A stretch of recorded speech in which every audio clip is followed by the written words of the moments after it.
Thank you all for coming again. We'll go ahead and open with a short prayer here.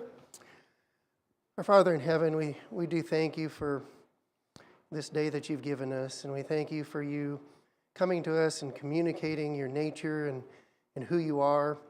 We thank you that of the creation that you've built, that it's so interesting and that it's so rich and full of different textures and sounds and the things that we experience each day. We know that you are a creative God, and you surely have shown us that. We ask that you be with us as we go through this course material. We ask that there's good information that can be useful in building up a person's faith in you. Thank you so much, and we pray in your Son's name. All right. Well, thank you very much. As I normally do, I'll do a very quick recap of last week's lesson.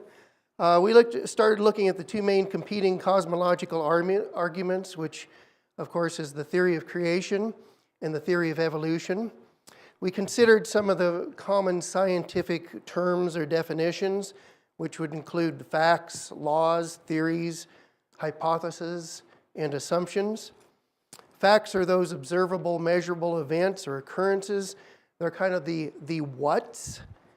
Laws are basically testable relationships between those facts. They're often stated as a mathematical formula. We looked at the force of gravity type law. Sometimes you can consider these as the hows.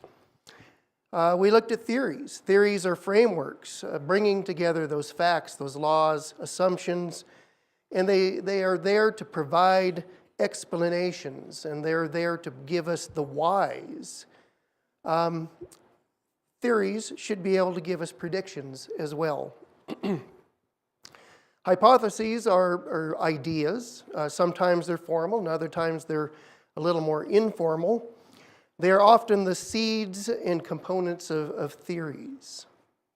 And then finally, assumptions are placeholders for facts or laws where you do not or cannot have enough verifiable information, but you need to have kind of that piece of the puzzle to be included in order to make a theory work. And, to be honest, oftentimes they're a bit of a guess. But if you don't have that information, then certainly your theory has a hole in it. We stated that all of these are very separate and distinct ideas, and noted that theories don't grow up to be laws. They always stay a theory, and that is not a bad thing. We discussed the property of falsifiability, in that all of these things that we're talking about, these terms, should be able to be falsified by some sort of test that we can devise, something in order to be able to test it in order to gain confidence whether that thing, is valid or not. And then finally, we started looking at the creation theory, since this should be the most familiar to the audience that we're speaking to. We looked at day one of creation and proposed some predictions based on what the scripture tells us there. So now we'll go ahead and, as I did last time, I'll read from the scriptures first. This is regarding day 2. Then God said, "Let there be an expanse in the midst of the waters, and let it separate the waters from the waters." God made the expanse and separated the waters that were below the expanse from the waters that were above the expanse, and it was so. God called the expanse heaven. And there was evening, and there was morning, a second day. Okay, so this is what he told us he did on day 2. So what can we predict from this? What can we really get from it?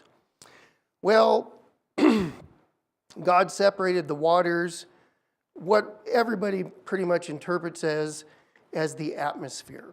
Okay, the heavens above, or the waters above, and the heavens or waters below, and in between is our atmosphere. Now, a lot of the scholars that I looked at were pretty much unsure what the waters above really could mean. Perhaps they're just references to clouds and it's moisture bearing, Maybe it's what was popular in some years back is the thought of a vapor canopy, some type of heavier, denser amount of water that's almost like an upper layer of the atmosphere.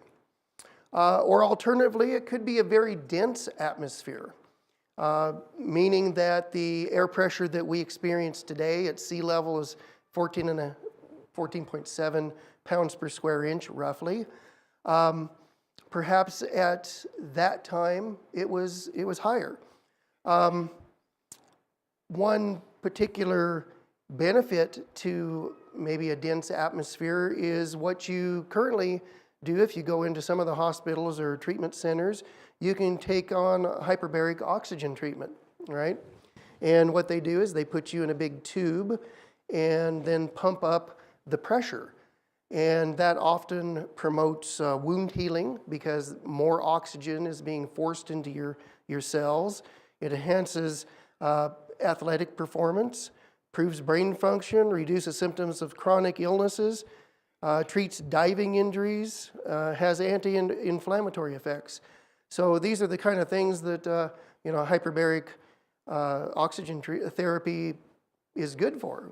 Well, that's perhaps maybe an advantage of the Earth in that era, is that a denser atmosphere would have given those kind of benefits kind of naturally. We can also predict from these statements in the Scripture as now breathable air is available. We know that we have an 80% nitrogen and about 20% oxygen ratio in our atmosphere. That's what it is today. And of course, we would expect that that is exactly what they experienced back at that time. There's a few percentages in there of trace elements or trace gases such as carbon dioxide, hydrogen, and others. The surface of the Earth was still featureless on day 2. It still was covered entirely in water.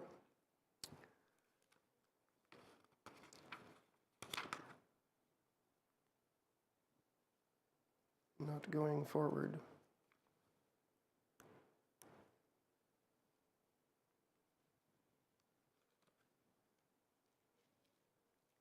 You want to take it forward one, John? Okay, so let's go on to day 3. Then God said, "Let the waters below the heavens be gathered into one place, and let the dry land appear." And it was so. And God called the dry land earth, and the gathering of the waters he called seas. And God saw that it was good. Then God said, "Let the earth sprout vegetation, plants yielding seed, and fruit trees on the earth bearing fruit according to their kind, with seed in them." And it was so. The earth produced vegetation, plants yielding seed according to their kind, and trees bearing fruit with seed in them according to their kind. And God saw that it was good. And there was evening and there was morning, a third day. Okay, so what can we take from this? What can we predict from this type of information?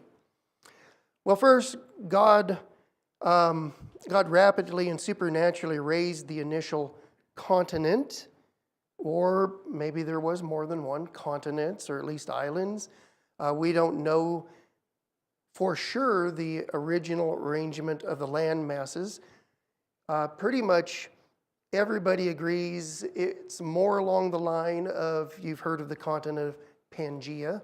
I'm pretty sure that comes from plate tectonics.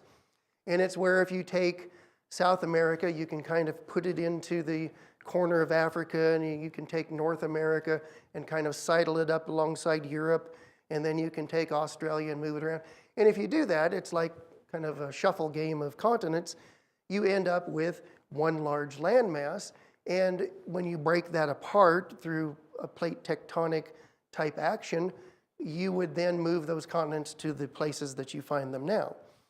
So probably that's what it looked like, because as we will see in later classes, that there's a lot of evidence that those kind of things did occur. So let's just go with the initial continent, Pangaea. And so he raised it, and also sank the initial ocean floors so that the waters could quickly gather.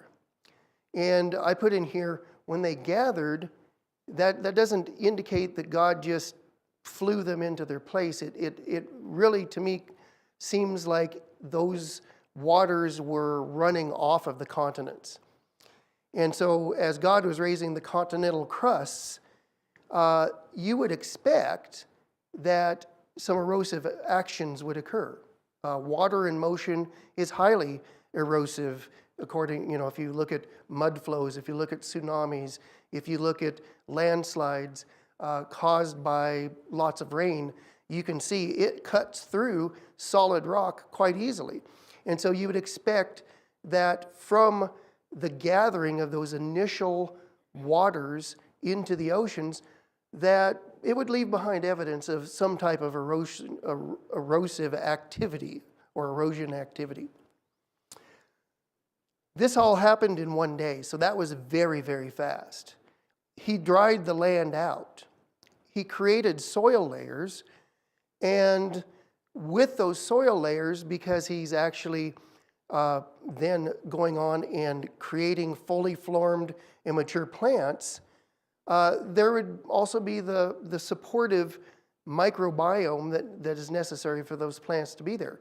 So things like bacteria and algae and other types of plants, other types of microorganisms are necessary for a lot of plants.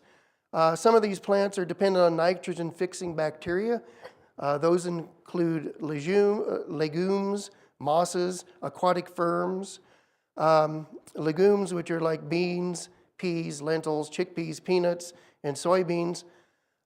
They form a symbiotic relationship with the bacteria so that the bacteria is living in the root system of those plants, fixing the nitrogen, making it available to the plant out of the atmosphere. And of course, the plant is providing a nice home for those bacteria to live. And so this, we could predict, would have been in place by the time day 3 comes to the end. We also want to notice that these were fully formed and mature plants. They already had seeds. They already had fruit. They were ripe. If you went out and looked at those plants, you would have thought that it took, however long the particular plant would take to grow, to be pollinated, to develop that fruit. And so there's an appearance of age that would be there that wasn't accurate. In other words, God wasn't lying to us, but he says, I made this in one day. But it looked like by natural processes, it would have taken a longer period of time. So if you saw that there's this oak tree sitting there with acorns on it, the oak tree might have taken 5 to 10 years in order to mature long enough to get those acorns to actually start to develop. That isn't what happened. It was actually fully formed and available, within this single day. At this point, because the land activity was done, God raised this continent. He put the waters into the oceans. There should be no plate tectonics going on, no volcanism, no earthquakes, no tsunamis, because God was building something that he would later on and say, this is very good. So, having those kind of catastrophic events occur would not be something that I don't think anybody would say is very good. Now, the one thing that's missing here, well, there's no insects. Insects we know, bees, wasps, other types of pollinating type insects are very important for our plants to grow and produce and to repopulate. This is not a problem because ultimately we're going to have those insects and it's not going to be that long, it's not going to take us that long to get to that point.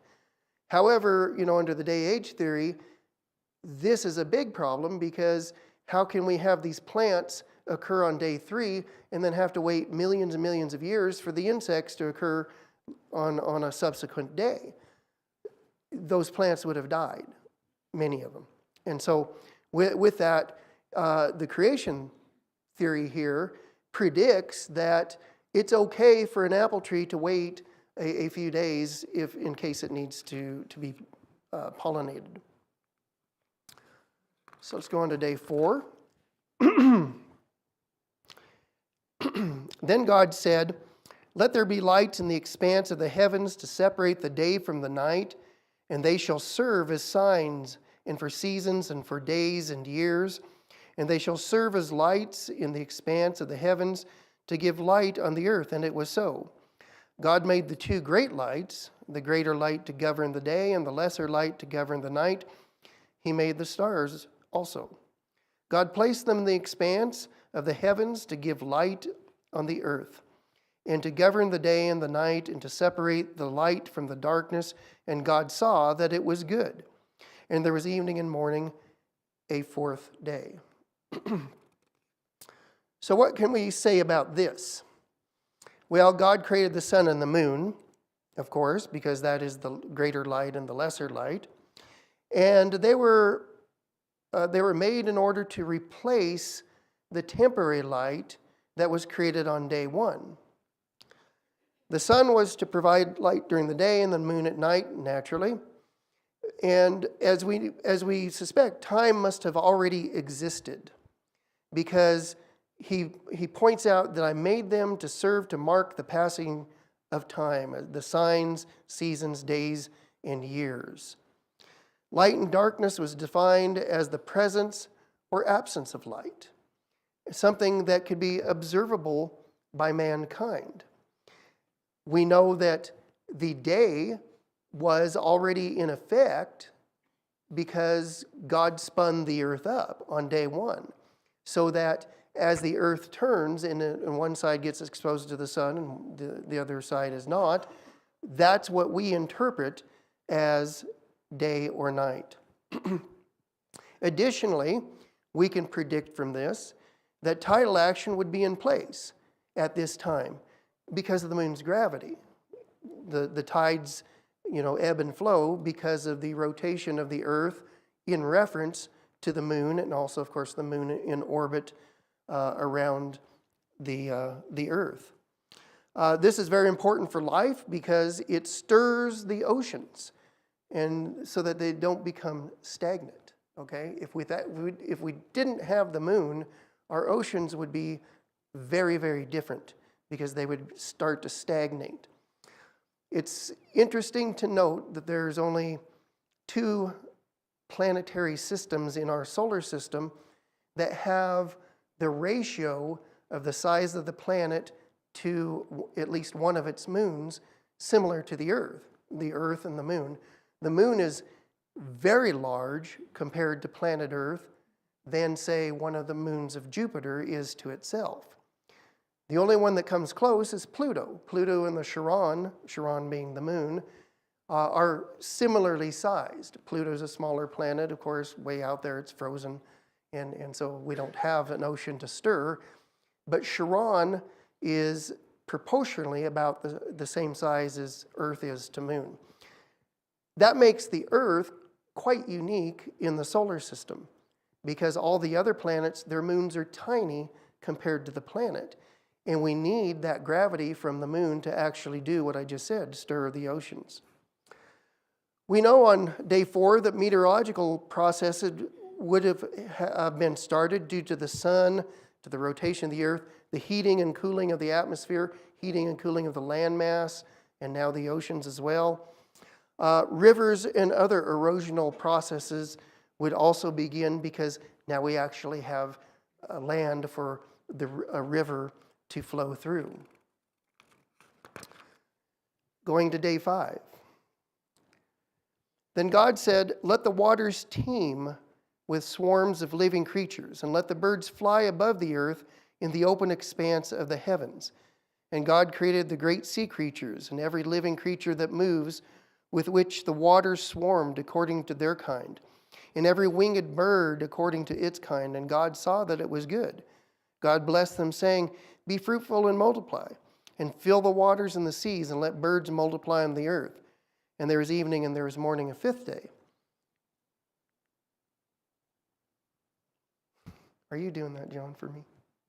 No, okay. It was.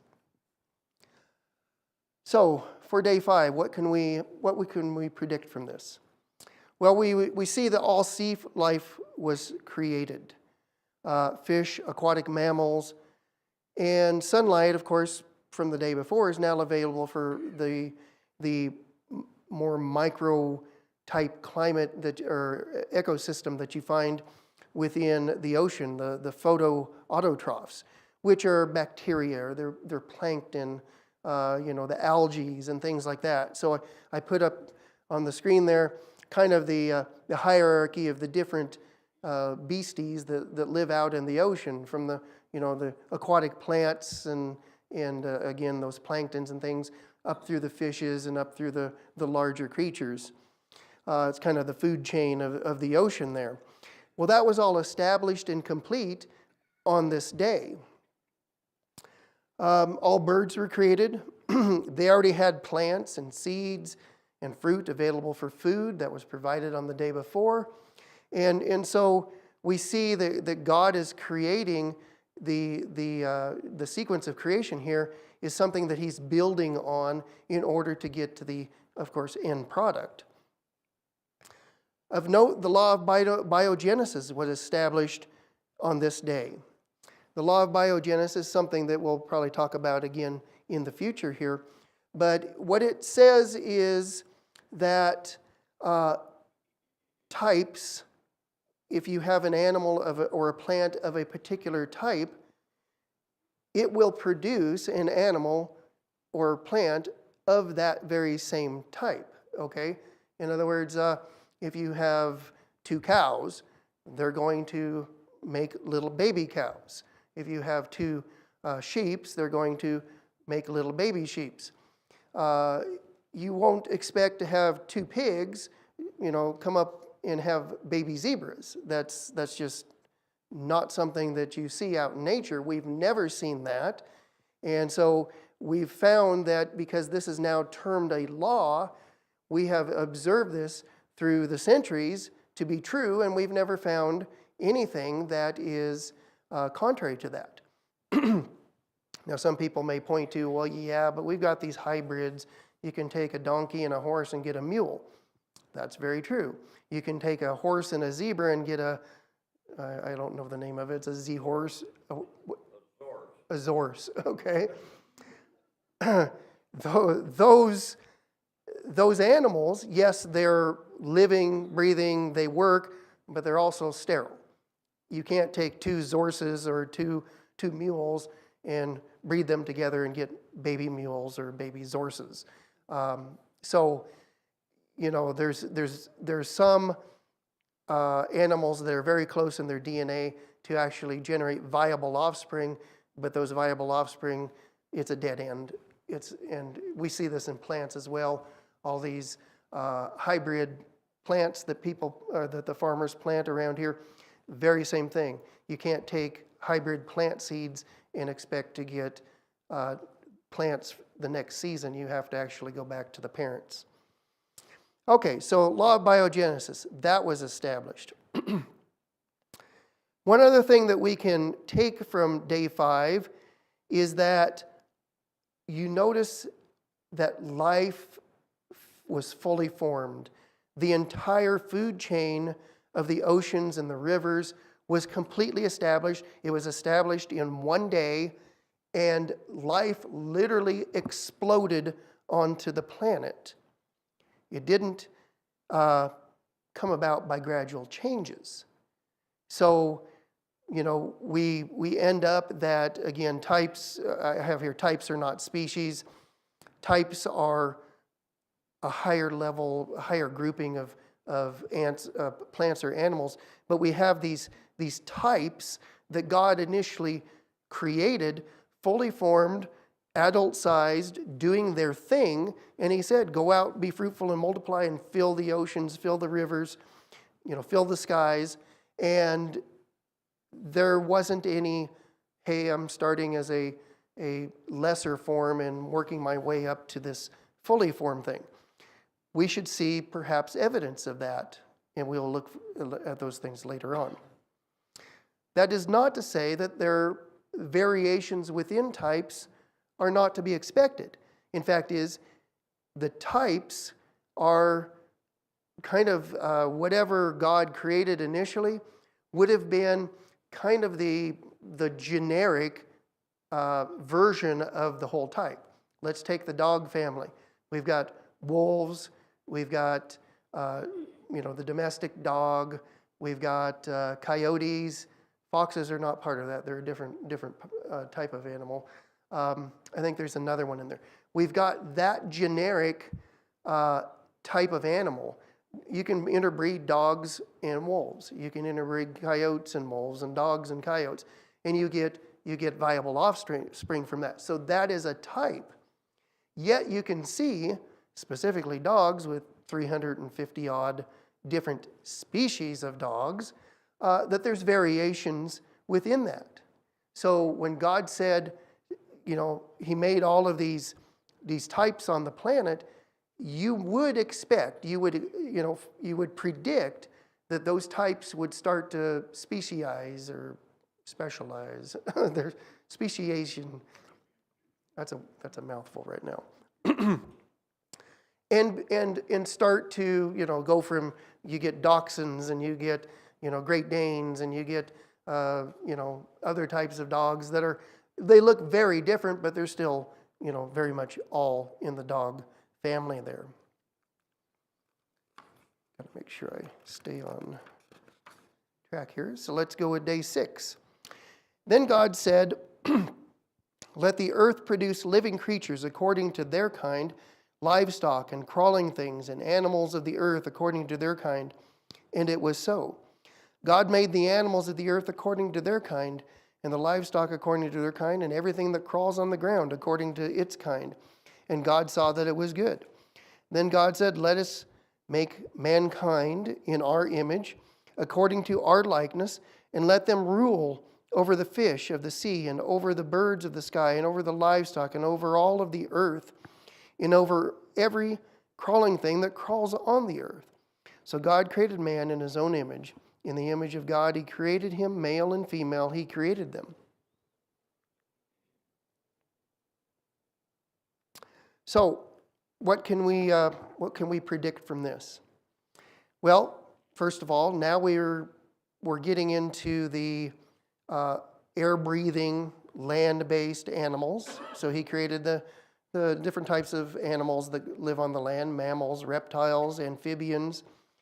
God created the insects, the worms, spiders, other creepy crawly life forms. Of course, now, just a few days later, insects are now available to pollinate the flowering plants. None of those plants should have expired because they didn't get pollinated, on day 3. God also created man in his own image, separate and distinct from any other type of creation. He called out that mankind was created in his own image, but he did not do that for any of the other living things. He made them male and female. There is no third option. And that's, of course, a rule. We know how it works these days. We know, about the DNA and how that forces male or female, and no in-betweens. Everything necessary for life had already been created. By the time he got to creating mankind, everything that mankind needed in order to live was there and was available. At that time, he authorized the only food source for both man and animals to be plants. So bears, dinosaurs, traditional predatory type animals, God only authorized them to eat the fruits, the nuts, the plants, very, very much the same as mankind. So you would not think that there's any predation at that point where bears are eating deers and things of that nature. God had planted a garden in the region of Eden where Adam and Eve were to reside. Not in the part of the scriptures, of course, that I'm reading out of yet. They had access to both the tree of life and to the tree of knowledge of good and evil. We know that, they were put into the Garden of Eden for a purpose, and that was to tend it as well as to enjoy it and to live there. So mankind lived in the garden located in Eden for a period of time. No specific time period is ever stated in the scriptures. We aren't quite sure how long Adam and Eve were in the garden. Ultimately, Adam and Eve sinned and were forced to live outside of the garden, still in the region of Eden. Okay, so that was kind of like, living in Ada County, I suppose, or something like that. The earth, the ground, was cursed by God due to their sin, and it bore thorns and thistles, and Christopher's opinion, mosquitoes, basically, God said that all creation, or the scriptures say that all creation grumbles under the curse that was imposed by God and has not yet been lifted. Adam had to work for his food from that point forward. All right, no further access to the tree of life, and so physical death was imminent. If you know, there was no objection indicating that Adam and Eve did not eat from the tree of life before they actually sinned. It's almost a presupposition that they very likely did, because God gave it to them to do that. And so the only time it became a concern was after they had sinned. Then it seemed like if they were, going to continue to eat from the tree of life, they were going to live in a sinful state forever, and that was, of course, very concerning to God, and so he had to cut off access to it.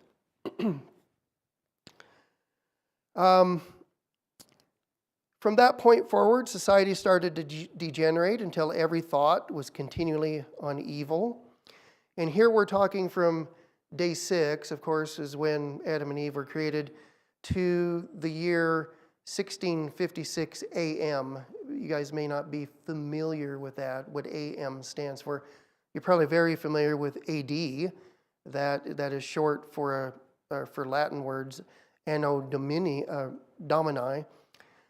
which means in the year of our Lord. So AD is where we're dating from the year that Jesus was born forward. We know BC, that's not, I guess they didn't have any good Latin words because it just means before Christ. So we started dating years before Jesus was born as BC. They just used English.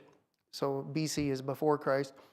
AM is another set of Latin words meaning Anno Mundi, and it means in the year of the world.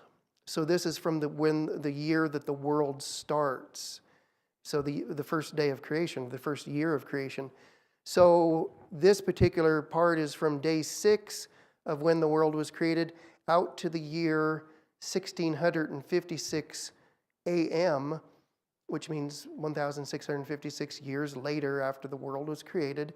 And so this time period is obviously when they were living, they were multiplying, they were doing what God asked them to do, which was to fill the earth, until unfortunately everybody was turning to be very evil. Finally, God was sorry that He had made mankind and they decided to wipe them out. Now, as a little bit of a sidebar, which okay.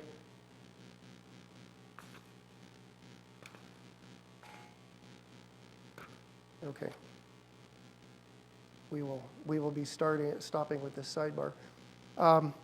As a little bit of a sidebar, regarding the story of Cain and Abel, we do know that Cain and Abel was born outside of the garden, because we're trying to find out, when you're trying to estimate how long did Adam and Eve actually live in the garden.